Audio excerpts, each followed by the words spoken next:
주실 때에 또 우리가 그 말씀의 또 주인공을 또 미리 얘기를 드리고 시작하는 것이 참 좋을 것 같습니다. 오늘 말씀의 주인공은 이제 사실 오늘 본문에 보면 마치 모든 성도들이 권면을 듣는 사람들이 주인공인 것 같지만 오늘 제목이 좀 그 부분을 분명하게 보여주는 것이 아닐까 싶습니다. 그 사람이 말하는 것처럼이라고 할 때에 그 사람이 바로 오늘의 주인공이라고 할 수 있어요. 그 사람은 오늘 본문에는 나오지 않지만 바로 우리가 잘 아는 예수님입니다. 사실 이 제목의 의미가 오늘 우리가 결국에 하나님께서 이루실, 우리 안에서 놀랍도록 이루실 그 능력의 본이 되시는 것인데, 바로 이 제목, 그 사람이 말하는 것처럼 이라는 그 말은 실제 성경 구절 요한복음 7장 46절의 구절입니다. 사실 이 부분 조금 제가 설명을 드리면 좋을 것 같아요. 대제사장과 그 바리새인들로부터 예수님을 잡아오라고 명을 받은 그 아랫 사람들이 하는 말이었습니다. 이렇게 말했습니다. 그 사람이 말하는 것처럼 말한 사람은 이때까지 없었나이다. 이렇게 말을 합니다. 그 사람이 말하는 것처럼 말하는 사람은 이때까지 없었나이다 라고 대제사장들과 그리고 종교 지도자들에게 얘기를 한 거죠. 그 얘기를 듣고 이 종교 지도자들이 무엇이라 대답하냐면 이렇게 말합니다. 너희도 미혹되었느냐라고 합니다. 너희도 미혹되었느냐. 이것은 이제 예수님의 그 어떤 말씀, 그 말, 행실을 다 포함하여서 그 예수님의 말에 대한 세상의 반응이라고 얘기할 수 있겠습니다. 오늘 본문에서 야고보서가 말에 대해서 가르치고 있어요. 근데 이 오늘 가르치고 있는 이 말 역시 우리는 세상으로부터 이런 말을 아마 듣게 될 수도 있습니다. 너 왜 그래? 안 하던 짓을 하고 그래 라고 갸우뚱하게 만들고 우리를 이상한 사람 취급하는 그런 반응을 충분히 불러일으킬 수 있는 말들을 가르치고 있습니다. 그래서 이 사실을 알았던 터인지 야고보서 1장 27절 지나왔지만 여기서는 세상의 그런 반응에 대해서 이렇게 대응하라고 한 적이 있습니다. 자기를 지켜 새 속에 물들지 아니하게 하라고 말이죠. 자기를 지켜서 그런 말들, 새 속에 물들지 아니하게라고 말한 적이 있습니다. 그러니까 예수님의 이 말에 있어서도 우리가 따라갈 본이 되어 주시고 계신데, 베드로는 이렇게 말하죠. 그는 죄를 범하지 아니하시고 그 입에 거짓이 없으시며 라고 말을 합니다. 그 입에 거짓이 없으시며, 그러니까 예수님께서는 그 말과 입으로서도 우리에게 필히 본이 되어 주시고 계셨던 겁니다. 이후 이 구절에서는 이제 이어서 자녀된 우리들에게 따라오게 하시고자 그 예수님께서 자취를 남기셨다, 본이 되셨다라고까지 얘기를 합니다. 결국 이 예수님의 말, 그 사람이 말하는 것처럼 하는 그 예수님의 말은 우리가 따라가야 할 자취이며 본이라는 것이죠. 이 사실이, 이 내용이 오늘 본문을 읽을 때 아주 중요한 전제가 되어야 합니다. 오늘 본문은 말과 혀에 대한 권면입니다. 물론 우리가 말 예쁘게 해야 된다라는 거 모르는 사람 아마 정말 없을 겁니다. 정말 모르는 사람 없습니다. 단지 우리가 잘 안 될 뿐이죠. 누구나 하고 다 말 예쁘게 하고 아주 젠틀하게 말하고 싶어요. 존경받는 말 하고 싶어요. 말하면 그 사람의 마음을 다 이렇게 감동을 주고 그 사람이 나의 말로 인하여서 나에게 푹 빠져들게 하고 싶어요. 그렇게 말 잘하고 싶어요. 하지만 잘 안 될 뿐입니다. 성경은 무엇라 말할 거예요? 성경은 우리가 말을 잘해야 되는 그 이유, 그 근거를 이런 것에서 찾습니다. 바로 이게 야고보가 전하려는 이 말에 대한 진리인데요. 무엇이냐? 새 창조된 사람답게 말하라 입니다. 새 사람 된 것처럼 말하라 입니다. 신자인 우리에게는 어떤 모종의 변화가 이미 일어났습니다. 무엇일까요? 우리에게 일어난 변화는 성령으로 새 사람이 된 것입니다.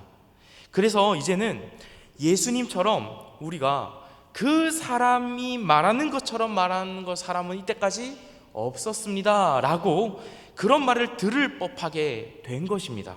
누가요? 이 자리에 있는 우리 모두가요. 이 변화의 때는 지금이 아니라 사도행전 2장에 소개된 오순절 성령 강림 사건이 바로 핵심적이었습니다. 당시에 이 야고보서의 저자인 야고보, 이 야고보는 예수님의 형제 야고보인데요, 이 야고보도 오순절 성령 강림을 겪었습니다. 이 사건을 겪었어요. 중요한 것은 이것입니다. 오순절 성령 강림 사건 내에 무엇이 있었는가? 바로 사도행전 2장 11절의 한 부분에서 알 수 있는데요, 그 일어난 일은 이겁니다. 우리가 다 우리의 언어로 하나님의 큰 일을 말함을 듣는도다. 그러니까 일어난 일은 하나님의 큰 일을 우리 입에서 말하게 되었다라는 사실, 그게 바로 놀라운 사건이었어요. 이게 바로 중요한 겁니다. 하나님의 큰 일입니다. 아시다시피 우리 사람의 혀는 타락의 시점에서부터 아주 생난리를 쳤습니다. 첫사람 아담이 타락 이후에 어떤 말을 하는지 제가 한번 읽어드릴게요. 하나님이 주셔서 나와 함께 있게 한 여자, 그가 그 나무 열매를 내게 주므로 내가 먹었나이다. 이 말을 언제 한 거냐면 반역한 이후에 했습니다. 선악과를 먹음으로 하나님께 반역을 한 이후에 회개하기는커녕, 이 말로 회개를 하기는커녕 하나님께 책임을 돌리고 있죠. 이게 바로 우리의 말이 보여주는 타락상입니다. 그리고 바벨 사건도 한번 생각해 보면 우리의 말과 혀의 이 지긋지긋한 타락상을 보게 됩니다. 하늘에까지 높아져서 자신들의 이름을 높이려는 그런 사람들의 혀였고 말이었습니다. 욕망과 반역 그 자체가 이 혀에 가득 담겨 있었던 거죠. 그런데 그런 우리의 말과 혀가 이 야고보는 성령의 시대, 이 새 시대가 개막되는 그 현장 속에서 이 말과 혀에서 하나님의 큰일이 높여지고 드러나는 것, 모든 언어로 선포되는 것을 지금 야고보가 알았고 경험했던 겁니다. 우리의 혀가 성자이신 예수님의 혀처럼 하나님을 영광스럽게 함을 야고보가 보았던 거죠. 하늘이 여호와의 영광을 찬양한다고 시편이 고백하고 새들도 하나님을 높인다고 고백하는데, 정작 사람은 이 혀로 뭘 했나요? 창조주 하나님을 반역하는데 얼마나 익숙했는지 모릅니다. 그런데 이제는 하나님의 큰 일을 말하는 혀가 된 거죠. 우리가 새 사람 된 것처럼 이 혀도 새 혀가 된 거예요. 우리 혀는 새 혀가 되어버린 겁니다. 말 예쁘게 잘해야 된다는 거 다 누구나 아는 도덕이잖아요. 사람들과 관계 잘 맺는 거, 존경받는 거, 심지어 말을 잘하면 돈도 더 잘 벌 수 있는 시대가 된 그런 우리의 오늘이잖아요. 그런데 구원의 진리가 담긴 성경은 이것보다 더 시급하고 더 중요한 사실을 우리에게 강조하고 싶어 합니다. 뭐냐? 바로 이 말과 혀로 그 새 사람 된 혀, 하나님과의 관계를 회복하기를 바라는 겁니다. 하나님께서 지으신 그 창조 질서대로 하나님이 우리의 혀를 새롭게 만드신 것, 우리를 새 사람 되게 하신 것, 그 창조 질서대로 우리가 하나님과 올바른 관계를 누리면서 또 하나님이 지으신 그 피조물들과 올바른 관계를 누리는 것, 그것을 야고보서는 너무 알려주고 싶어 합니다. 그 사실을 빨리 알려주고 싶어 합니다. 이것이 우리에게 입을 주시고 말을 주신 목적입니다. 야고보는 이것을 우리가 알기를 바라면서 진심으로 권면하고 있어요. 그래서 본문 오늘 1에서 12절 중에서 특히 6에서 12절을 위주로 한번 살펴볼 것입니다. 그 사람이 말하는 것처럼 하나님과 올바른 관계를 누릴 수 있는 말을 하기 위한 그 첫 번째, 바로 우리 자신의 이 말과 혀의 이 모든 것들을 심각히 여겨야 합니다. 첫 번째는 심각히 여길 수 있어야 됩니다. 이것을 야고보가 의도하고 있습니다. 무엇이 심각하냐? 지금 내가 가진 혀가 내가 생각한 것보다는 굉장히 극악한 무기였구나라는 것을 아는 심각함입니다. 이 혀로 하나님의 은혜와 상관없는 사람처럼 내가 말하고 다녔구나 라는 사실에 심각히 여기는 것이 오늘 야고보서가 알려주고 싶어하는 첫 번째입니다. 본문 6절입니다. 제가 한번 읽어보겠습니다. 혀는 곧 불이요 불의의 세계라. 혀는 우리 지체 중에서 온몸을 더럽히고 삶의 수레바퀴를 불사르나니 그 사라는 것이 지옥불에서 나느니라 라고 하죠. 지옥불에서 난다고 합니다. 너무 무시무시한 말로 가득합니다. 혀는 곧 불이요 불의의 세계라고 합니다. 삶의 수레바퀴를 불사른다고 합니다. 이 말은 내 말이 내 인생 전체를 전복시킬 수 있다라는 겁니다. 지금 내 인생, 내가 그토록 잘 살아내고 싶어하는 인생, 하나님 안에서 하나님의 뜻을 구현하고 싶어하는 내 인생, 어떤 목적, 꿈, 내가 바라는 어떤 무언가가 다 있잖아요. 그런데 이 작은 혀 하나가 이 모든 것을 전복시키고 불태워버린다라고 합니다. 이 6절을 NIV 영어 성경이 이렇게 잘 번역하는데 제가 직역을 하면 이렇습니다. 그것은 전 인격을, 혀를 말합니다. 이 혀는 우리 전 인격을 부패시키고 삶의 전 과정에 불을 지르고 지옥에 의해 불탄다라고 말합니다. 우리 혀는 방화범입니다. 방화범. 그러니까 다른 악은 어떤 우리 많은 세상의 악들이 있잖아요. 이 다른 악들은 나이가 들고 시간이 지나면 좀 감사하게도 바로잡아지는 것들이 있습니다. 그리고 때때로 좀 점점 줄어드는 악들이 참 있습니다. 어떤 욕망들, 우리의 욕심들, 어떤 그런 우리의 습관적인 죄들도 이렇게 점점 줄어들기도 합니다. 우리의 어떤 나이를 따라서 말이죠. 그런데 혀가 얼마나 심각한 거냐면, 얼마나 해롭냐면 가장 어린 시절부터, 이른 시기부터 맨 끝까지 남아있는 바로 그것이 혀입니다. 이 혀의 이 심각함입니다. 어린아이든 나이든 노인도 마찬가지라는 거죠. 내 인생의 방화범은 평생 동안 우리가 짊어지고 살아야 된다라는 겁니다. 특히 이 6절 마지막에 그 사르는 것이 지옥불에서 난다라고 했죠. 혀는 사탄의 도구라는 겁니다. 사탄의 도구. 생각지도 못하는 경우에 내 혀가 막 사탄의 도구로 막 나불대리는 겁니다.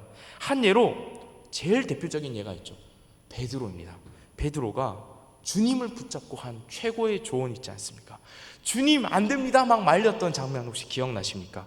그때 예수님의 반응, 사탄아 내 뒤로 물러가라, 너는 나를 넘어지게 하는 자로다 라고 예수님이 반응하셨어요. 이거 너무 과한 반응이라고 우리가 생각할 때가 있었죠.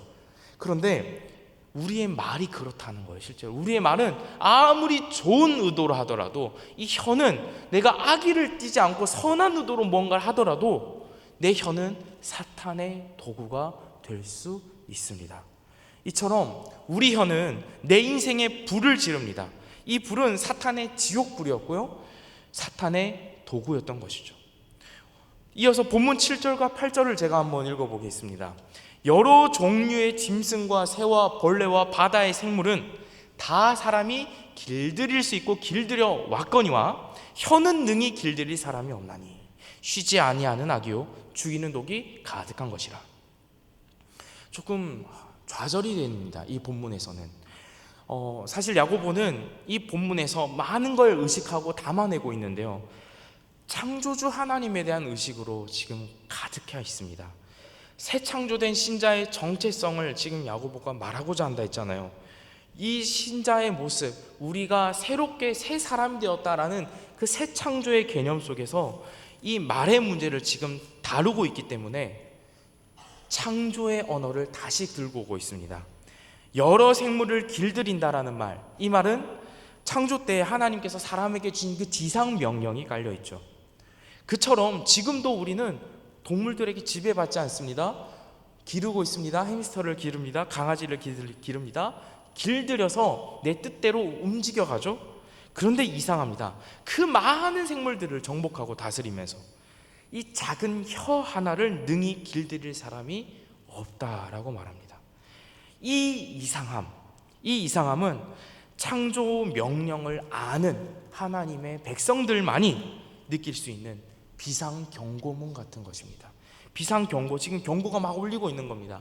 이것이 울려야 됩니다. 이 심각함이 우리에게 느껴져야 됩니다. 왜 내가 그렇게 말했을까? 왜 내가 그 말을 했을까? 그 말은 창조주 하나님이 뜻하신 대로 한 말이 아니었는데, 하나님이 우리에게 만들어주신 그 목적대로 쓴 혀가 아니었던 말이었는데, 그래서 이후 8절에서 이제 마지막 8절의 그 마지막 부분에서 이 길들여지지 않는 혀의 심각성을 말합니다. 읽었지만 다시 한번 읽어보겠습니다. 쉬지 아니하는 악이요 죽이는 독이 가득하다라고 했습니다. 쉬지 아니하고 죽이는 독이 가득하다. 이 쉬지 아니한다라는 말은 먼저 돌발적이다라는 말이에요. 돌발적이다. 짐승은 아까 길들일 수 있다고 그랬는데 이 작은 혀는 길들이지는 못하는 거예요. 짐승보다 못한 처지이지 않습니까? 우리의 이 혀가. 근데 정말 그럴까요? 네, 정말 그렇습니다. 이 혀가 어떤 때는 참 고분고분 말을 잘 듣는 것 같아요. 오늘도 은혜롭게 예배를 드리고 잠시 집에 가는 길 동안에는 우리가 참 이 혀와 말이 고분고분합니다. 그런데 운전을 하다가 고분고분하지 않아집니다. 집에서 답답한 그 자식 노무의 그 우리 친구들을 보면 또 이 말이 헛나오게 될 때가 많습니다. 그러니까 그렇게 우리의 말은 고분고분하게 되지 않는다라는 거예요. 천사의 말을 하는 것 같다가도 사탄의 도구가 된다라는 거예요. 찬송을 부르고 기도 순서가 되어 대표 기도를 하면 거룩하기 그지없습니다. 그러다가 갑자기 사람께 돌변하는 때가 있다라는 거예요. 뵙고 나서 합니다. 그리고 심지어 뵙고 나서 모를 때도 얼마나 많습니까? 거기에는 또 꼭 내가 화가 나서 한 말만이 아닙니다. 오랫동안 내가 정말 신중하게 심사숙고해서 한 말도 후회할 수 있습니다. 왜 그랬을까? 심지어 베드로처럼 어떤 좋은 의도로, 친절한 의도를 가지고 한 말도 포함됩니다. 그런 말들은 다 내가 어떤 적대적이었건 어떤 사랑의 마음에서 한 말이었건 그냥 지금 와서 보면 이 야고보서의 말에 따르면 예측할 수 없었던 이 돌발적인 혀였던 겁니다. 그냥 돌발적이어서 내가 어떻게 다룰 수가 없었던 거죠. 또 이 쉬지 아니하는 악 다음에 뭐라고 말합니까? 죽이는 독이 가득하다고 말하죠. 이 말은 치명적이라는 겁니다. 장수 말벌의 독침을 생각해 보십시오. 뱀의 독사의 독을 한번 생각해 보십시오. 그냥 물면 아프네 자국만 남습니까? 아닙니다. 이빨 자국 정도만, 침 자국 정도 남는 게 아니잖아요. 사람을 직사시킬 수 있는 독이 있습니다. 문제는 내 혀에 그런 독이 있다라는 거예요. 내 혀에 그런 독이 있는 줄 모른 채 내가 이 혀를 마구 놀리며 산다라는 겁니다. 얼마나 위험합니까? 너무 위험합니다. 그래서 이 위험성을 알려주고 있는 거예요. 우리 한번 따라해 봅시다. 제가 이런 거 잘 안 하는데 한번 이건 꼭 따라해 봐야 될 것 같아요. 짧습니다. 내 혀에 독이 그득합니다. 내 혀에 그 독이 그득합니다. 이걸 야고보가 알려주고 싶어 합니다. 얼마나 위험한 걸 우리가 갖고 있는지를 알려주고 싶어 해요. 오늘로 좀 표현하면 총기를 소지하고 다닌다라고 생각하시면 됩니다. 항상 우리는 무장 중인 거죠. 그리고 심지어는 예측 불가능합니다. 안전장치가 없어요. 사람을 죽일 수도 있습니다. 너무 치명적입니다. 그리고 심지어 우리는 이걸 그동안 잘 생각하고 말을 합니까? 아니잖아요. 천사의 말까지는 아니더라도 내 혀가 과연 그 정도일까라고 생각을 안 하잖아요. 그래서 심각한 문제는 더 심화됩니다. 9절입니다. 제가 읽어보겠습니다. 이것으로 우리가 주 아버지를 찬송하고 또 이것으로 하나님의 형상대로 지음을 받은 사람을 저주하나니라고 말하죠. 왜 더 심각해지냐 하면 돌발적이고 이 치명적인 혀로 하나님을 찬송하는 것도 사실 역한데 심지어 사람을 그냥 사람이 아니라 하나님의 형상대로 지음받은 그 창조 질서에 따라 하나님의 형상인 사람을 내가 저주했다라는 사실이 차마 받아들이기 어려울 정도로 심각한 우리의 모습이었다라는 겁니다. 솔직하게 제 마음은 주님 제가 언제 그랬습니까? 라고 제가 항변하고 싶더라고요. 그런데 성경은 분명하게 말합니다. 어젯밤 내가 누워서 험담했던 그 사람이 하나님의 형상이었답니다. 여전히 마음에 지금도 분이 풀리지 않도록 저주했던 그 사람이 사탄의 자식이 아니라 하나님의 형상이었다고 합니다. 속으로 말했던 것도 다 마찬가지였답니다. 하나님을 형상으로 저주했던 겁니다. 그 사람에 대해서 어떤 다른 누구한가에게 말한 적이 많잖아요. 마찬가지로 나는 하나님의 형상을 저주했던 거였어요. 단순히 욕하고 저주한 것뿐만이 아닙니다. 진실하지 못한 거짓말도 포함됩니다. 사실인지 확실하지 않은데 그럴 거라고 추측하면서 깎아내렸던 그런 말들도 다 하나님의 형상을 저주한 말이었습니다. 교활한 마음으로 속이려 했던 그런 교묘한 제안들도 다 하나님의 형상을 저주했던 것이었습니다. 그 사람이 멀리 있거나 없을 때 저 뒤에 가서 몰래 했던 말들, 그런 얘기했던 것들 다 하나님의 형상을 저주했던 것이었습니다. 빈정거렸던 말들, 대놓고 앞에서 나쁜 꼬인 마음을 가지고 빈정거렸던 것들 얼마나 많습니까? 다 하나님의 형상을 저주했던 것이었습니다. 저는 너무나도 많이 하나님의 형상을 저주했더라고요. 우리는 정말 너무나도 많이 하나님의 형상을 저주하고 살았습니다. 그러면서 오늘도 주 아버지를 찬송했어요. 그러면서 오늘도 주 아버지 하나님께 이 입으로 기도했습니다. 얼마나 이중적입니까? 이거 제일 잘하는 사람이 바로 사실 저 같은 사람입니다. 공개된 곳에서 선한 얼굴로, 제가 얼굴 좀 선하지 않습니까? 네, 이 선한 얼굴로 많은 말을 해야 되는 사람들입니다. 그래서 이게 익숙한 거예요. 아마 직분자분들도 마찬가지일 겁니다. 많은 말을 하셔야 될 겁니다. 여러 일들을 맡은 책임자분들도 아마 그럴 겁니다. 그래서 우리는 좀 피할 길이 없습니다. 피할 사람이 없습니다. 문제는 이렇게 저 같은 사람들이 혀로 사람을 내동댕이 쳐놓고도 은혜로운 표정과 목소리로 찬송할 때 그 찬송이 누군가에게 아름답게 들리지 않는다라는 거예요.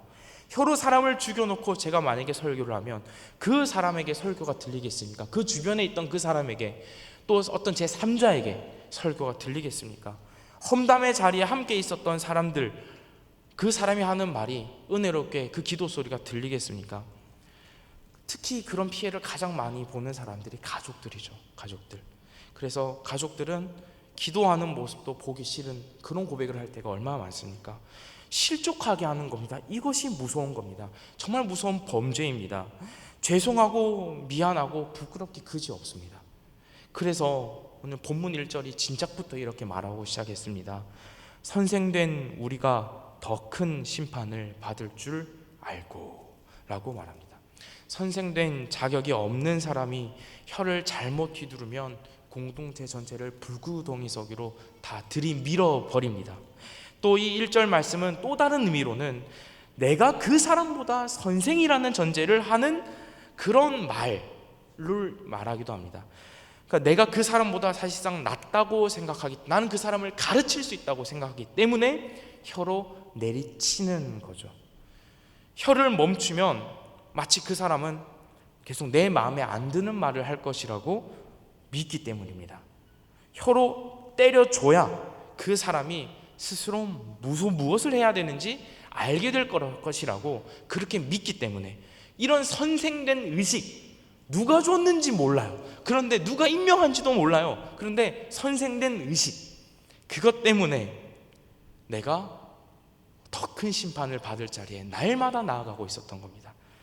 더 큰 심판이 있습니다. 저 같은 사람이, 그리고 제가 그런 심각함을 알아야 하는데 어찌해야 할까요? 이 말과 혀로 하나님의 형상을 저주해 놓고도 기도는 어찌 그리 경건한 톤으로 잘 나오는지 모릅니다. 새벽에 실컷 기도해 놓고도 어찌 그리 말로 수려하게 하나님의 형상의 또 난도질을 또 그렇게나 잘하는지 어찌해야 될까요? 우리는 이렇게나 심각합니다. 우리는 이렇게나 심각한 사람들입니다. 괜찮은 줄 알았는데, 나는 좀 나을 줄 알았는데 한 명도 나은 사람이 없는 겁니다. 그렇지 않다라는 겁니다. 이것이 야고보가 우리에게 알려주고 싶어 하신 우리의 실상입니다. 제어가 안 되는 무기를 우발적으로 또 계획적으로까지 휘두르는 나를 우리는 이상히 여기고 심각히 여겨야 합니다. 내가 이 위험한 혀를 지체들에게 마구 휘두르면서 찬양하고 기도하기를 서슴지 않았구나. 내가 들고 있는 것이 무기였구나. 이 사실을 인정하고 하나님 앞에 항복해야 합니다. 이사야 선지자의 말이 생각납니다. 화로다 나여 망하게 되었도다 라고 하나님을 만난 이사야 선지자는 뒤이어서 이런 말을 합니다. 나는 입술이 부정한 사람이요 만군의 여호와이신 왕을 배웠음이로다. 이것이 이사야 선지자의 모습이 야고보가 우리에게 알려주고 싶어하는 마땅한 모습입니다. 참 감사하게도 이런 우리를 하나님은 포기치 않으시고, 중요한 것은 이 말씀을 통하여 우리에게 만나주신다라는 겁니다. 존경받는 지도자 이 야고보도 성도를 포기하지 않았기 때문에 이 말씀을 오늘 우리에게처럼 그들에게도 전했던 것입니다. 지금도 성령께서는 우리에게 다시금 어떤 경고등을 울리시면서 하나님이 우리를 새롭게 만드신, 성령의 역사로 새 창조하신 그 질서에 맞게 우리를 교정해 나가고자 하십니다. 그래서 두 번째로 예수님처럼 그 사람이 말하는 것처럼 말하는 방법은 바로 창조 질서를 기억하고 이상히 여기면서 바꾸어 나가는 것입니다. 이상히 여기면서 바꾸어 나가야 합니다. 이상하고 심각한 나를 알게 하신 하나님은 항상 어떤 기준을 보여주시는데요, 그 기준은 창조 질서입니다. 야고보서 3장 11절 12절입니다. 제가 읽어보겠습니다. 11절, 샘이 한 구멍으로 어찌 단물과 쓴물을 내겠느냐? 내 형제들아, 어찌 무화과 나무가 감람 열매를, 포도나무가 무화과 열매를 맺겠느냐? 이와 같이 짠물이 단물을 내지 못하느니라. 아멘. 너무 당연한 말이죠. 당연한 말씀입니다. 이거를 우리는 창조 질서라고 말해왔습니다. 어긋나면 이상한 것들이에요. 샘에서 단물과 쓴물이 나오면 너무 이상합니다. 역합니다. 포도나무가 무화과를 맺으면 돌연변입니다. 이거는 쉽게 우리가 먹으려고 하질 않겠죠. 이게 뭔가 좀 이상하구나, 뭔가 좀 유전자 변이가 일어났냐, 뭐지, 이건 이상한 거 먹으면 안 돼, 위험해. 그 이상 경보가 울리지 않습니까? 바로 그것입니다.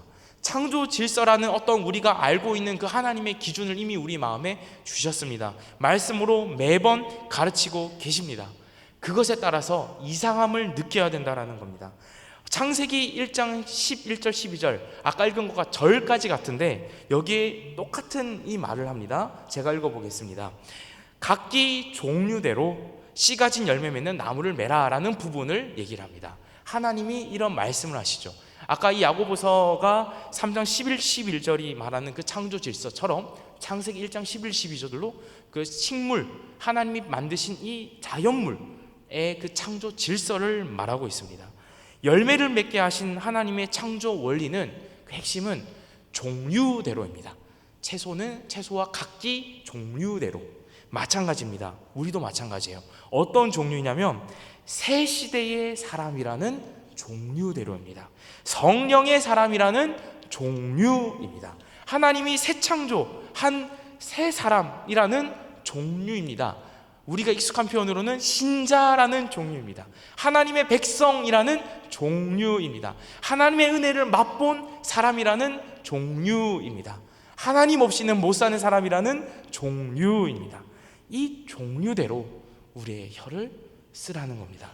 이 때문에 본문 10절에서 야고보가 정말 진심을 가득 담아서 이런 말을 합니다. 제가 읽어볼게요.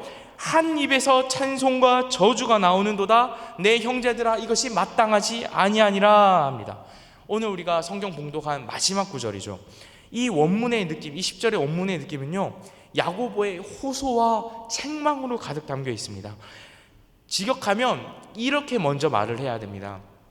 마땅하지 아니하니라 내 형제들아, 이것이 라고 해요.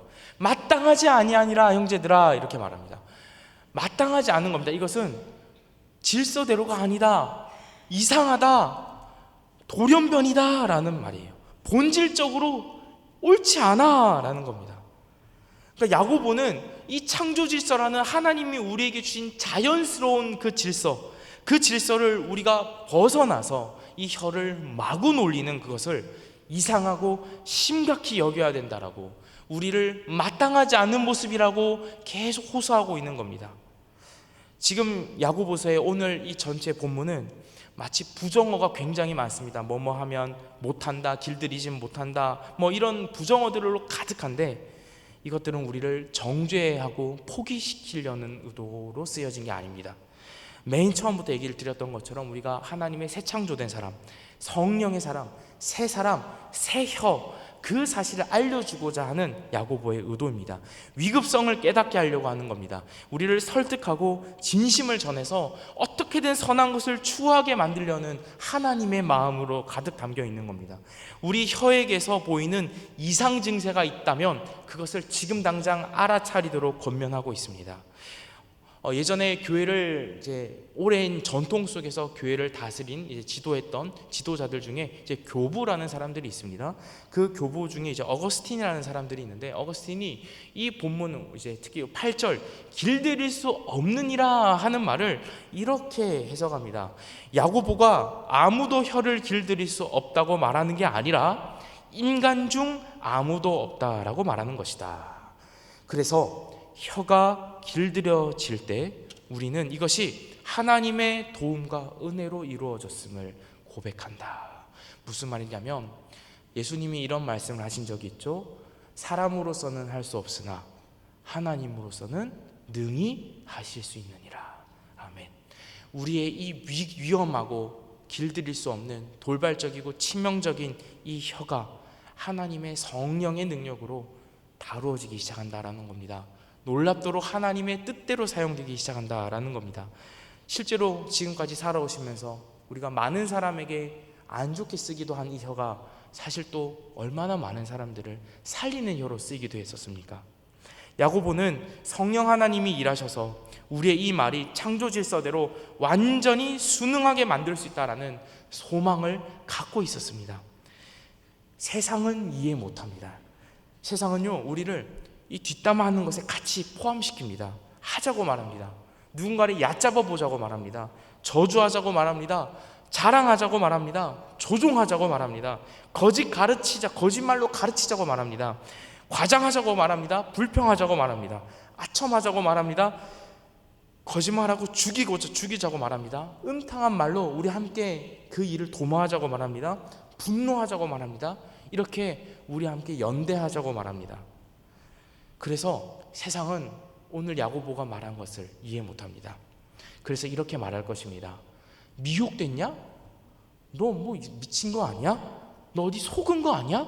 라고 세상은 분명히 그런 태도로 우리를 의아하게 여기고 이상한 사람처럼 취급하고 그런 눈빛을 보낼지도 모릅니다.